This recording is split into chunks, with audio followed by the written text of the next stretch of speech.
साथियों, प्रधानमंत्री श्री नरेंद्र मोदी जी की ऐतिहासिक तीसरी टर्म में आज कैबिनेट में बहुत ही महत्वपूर्ण निर्णय लिए गए हैं. Some very important decisions have been taken in today's cabinet. I'll present 5 important decisions in this briefing. मैं आज की इस ब्रीफिंग में 5 important decisions आपके सामने रखूंगा. आप सब जानते हैं कि प्रधानमंत्री श्री नरेंद्र मोदी जी किसानों को, अन्नदाताओं को हमेशा एक प्राथमिकता देते हैं. अपने नए कार्यकाल में जो सबसे पहला डिसीजन लिया, वो डिसीजन भी किसानों के हित में लिया गया था. आज की कैबिनेट में ऐसा ही एक बहुत महत्वपूर्ण फैसला लिया गया है. In today's cabinet also one very important decision has been taken regarding the welfare of farmers. Kharif season start हो रहा है. खरीफ सीजन के लिए 14 क्रॉप्स पे मिनिमम सपोर्ट प्राइस आज कैबिनेट ने अप्रूव किया है. मैं इन प्राइसेस के बारे में पढ़ूंगा, उससे पहले I will give the context. In the 2018 union budget, the government of India had given a very clear policy decision, had taken a very clear policy decision that MSP कम से कम 1.5 गुना होनी ही चाहिए कॉस्ट की. It has to be at least 1.5 times the cost of production. तो आज के जो फैसले आप देखेंगे, इन सब फैसलों में इस प्रिंसिपल को ध्यान रखा गया है. Every crop that I am going to read out will have at least 50% more MSP compared to the cost. और कॉस्ट को निकालने का भी बहुत ही साइंटिफिक तरीका है. इसका एक मैकेनिज्म है. CACP के द्वारा देश भर में कई तहसीलों में, कई जिलों में, कई विलेजेस में जाके स्टडी किया जाता है. कॉस्ट ऑफ प्रोडक्शन सारे के सारे फैक्टर्स को लेके स्टडी किया जाता है. तो इसके आधार पर आज जो MSP डिक्लेयर हुई है वो है धान. सबसे पहले धान का नया MSP, पैडी का नया MSP खरीफ के लिए 2300 रुपीज डिक्लेयर किया गया है, which is 117 rupees increment over the previous MSP.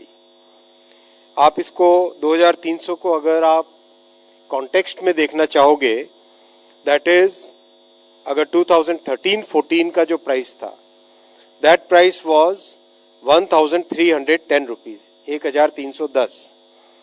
यानी कहाँ 1310 था और कहाँ आज 2300 है. किस तरह से किसान भाइयों के लिए, किसान परिवारों के लिए प्रधानमंत्री श्री नरेंद्र मोदी जी और सरकार का हमेशा एक स्पेशल फोकस रहता है, ये इसको दर्शाता है. इसी तरह से कॉटन, जो कि बहुत इंपॉर्टेंट क्रॉप है, इसका MSP 7121 और एक दूसरी वैरायटी है उसमें 7521 रुपीज डिक्लेयर किया है, जो कि 501 रुपये ज़्यादा है, 501 रुपीज ज़्यादा है compare to the previous MSP. Again to give the context, 2013-14 में MSP वॉज ओनली 3700 रुपीज. जो मिलेट्स हैं, आप सब जानते हैं कि मोदी जी ने मिलेट्स के प्रोडक्शन, मिलेट्स की प्रोसेसिंग और दुनिया भर में मिलेट्स के जो पॉजिटिव बेनिफिट्स है, उसको एक अलग ही तरीके से प्रोत्साहन दिया है, अलग ही तरीके से एनकरेज किया है. इस एनकरेजमेंट का एक बहुत अच्छा उदाहरण है आज का कैबिनेट का फैसला भी. ज्वार 3371 रुपीज, रागी 4290 रुपीज, बाजरा 2625 रुपीज और मक्का, मेज 2225 रुपीज. ये सब के सब अगर आप कंपेयर करो 2013-14, तो उस टाइम में for example jowar was only 1500 rupees, it is today 3371 rupees. करीब करीब हर एक में अच्छा इंक्रीमेंट है, बहुत बड़ा इंक्रीज है. वैसे ही दलहन, दालों के प्रोत्साहन के लिए भी, जैसा आप जानते हैं कि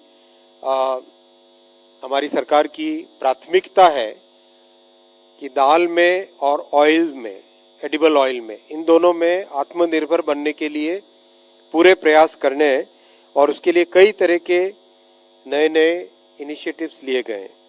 उसमें एमएसपी एक बहुत इम्पॉर्टेंट रोल प्ले करता है।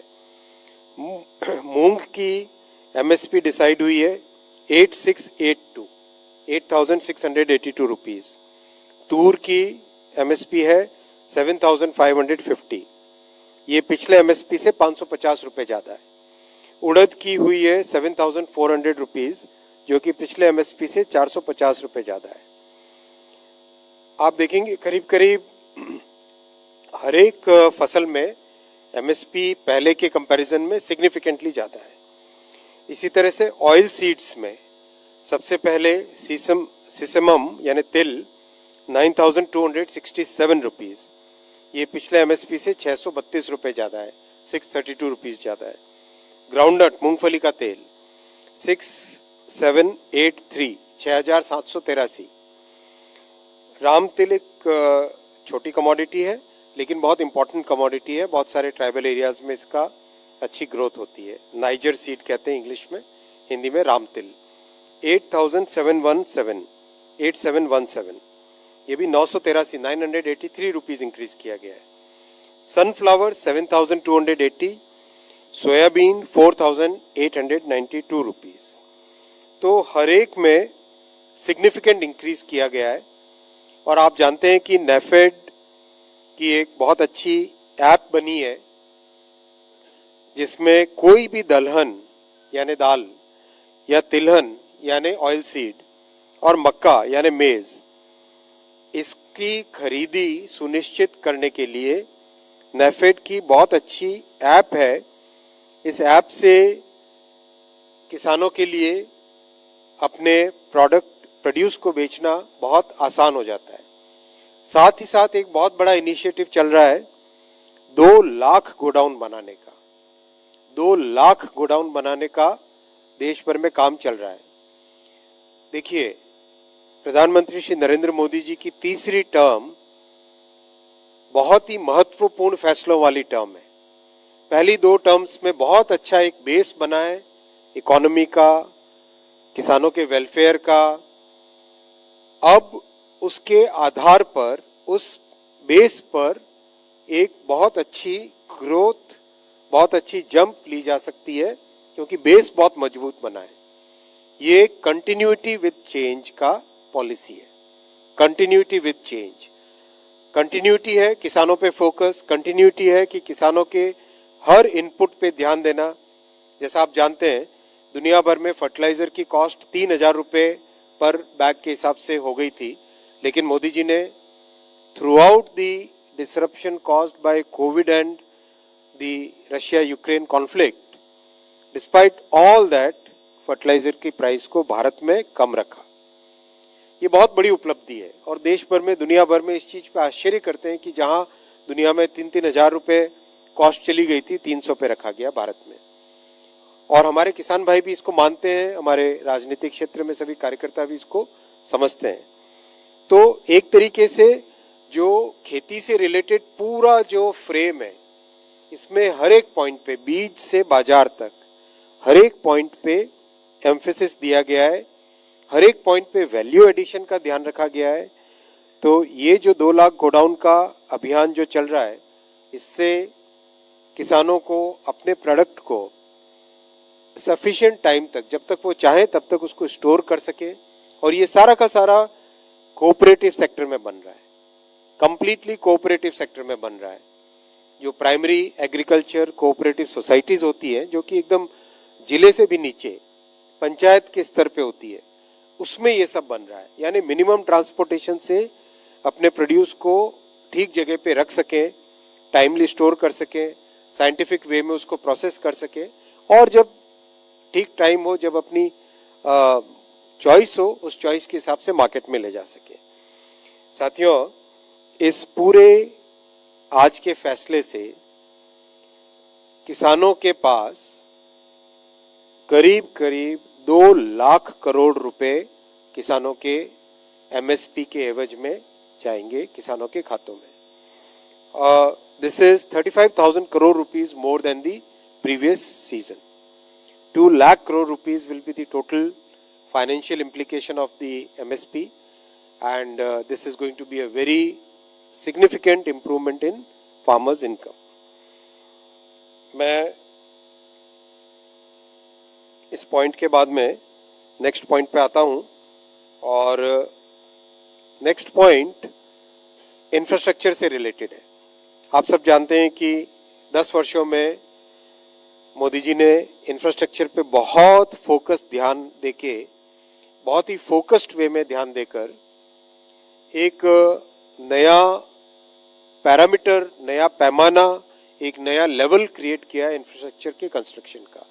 चाहे हाईवे कंस्ट्रक्शन हो, रेलवे कंस्ट्रक्शन हो, ट्रांसमिशन लाइन्स हो, पोर्ट्स हो, सोशल इंफ्रास्ट्रक्चर जैसे एम्स हो, मेडिकल कॉलेजेस हो, IITs हो, डिजिटल इंफ्रास्ट्रक्चर जैसे नए टावर्स हो, ऑप्टिकल फाइबर लाइन्स हो. इसमें एक टोटली नया एक आयाम, टोटली नया एक डायमेंशन क्रिएट किया है. आज एक बहुत ही महत्वपूर्ण फैसला लिया गया है भारत के पोर्ट एंड शिपिंग सेक्टर के लिए, और इसकी इंपॉर्टेंस मैं आपको बताऊंगा अभी कितनी सिग्निफिकेंस है.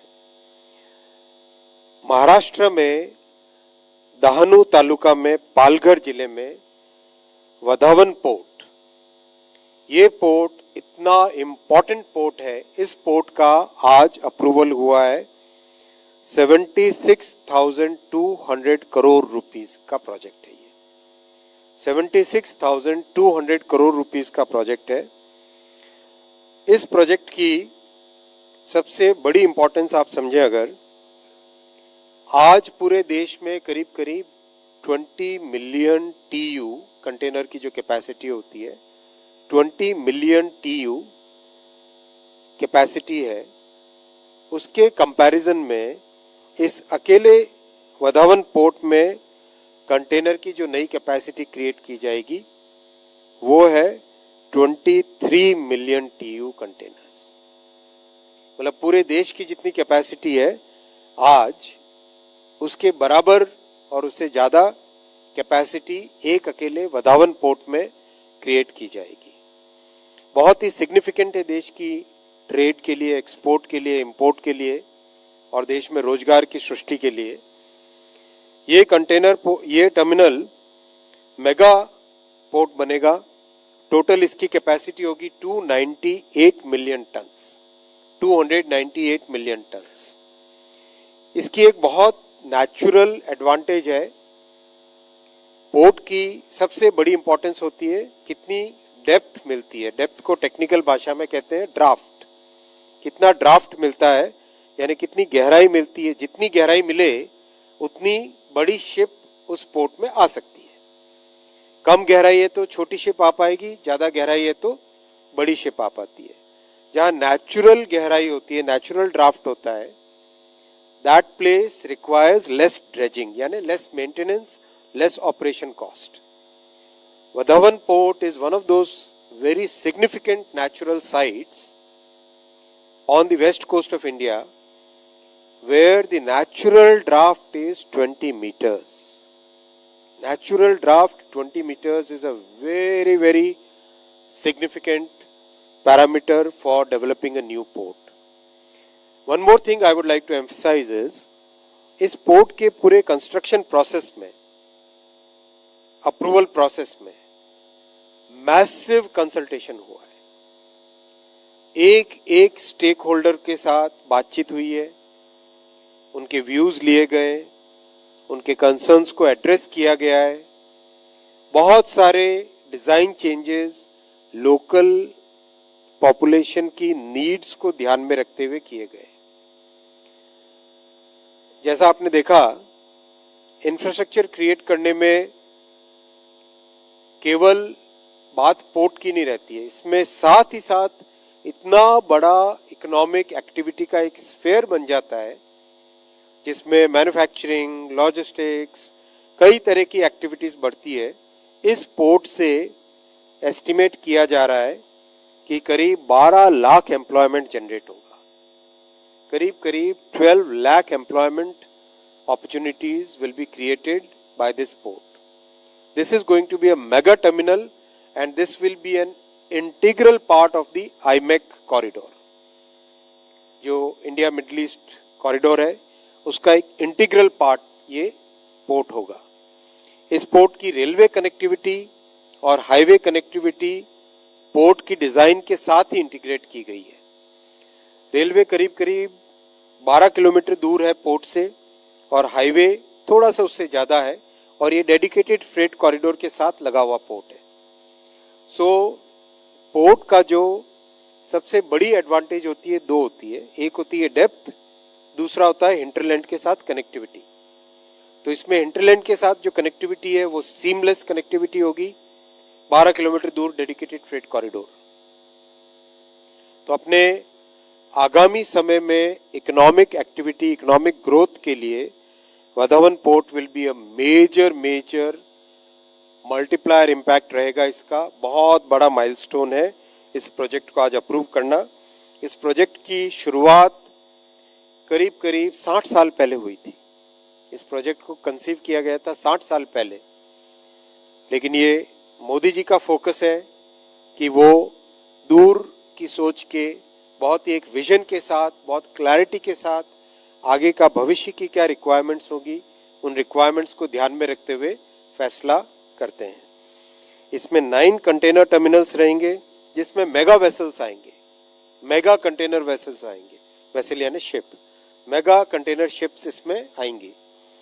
4 मल्टीपर्पज बर्थ रहेंगी, 4 लिक्विड कार्गो बर्थ रहेगी यानी पेट्रोलियम इंपोर्ट हो गए, ऑयल इंपोर्ट हो गया, इन सब के लिए. 1 रोरो बर्थ रहेगी. रोरो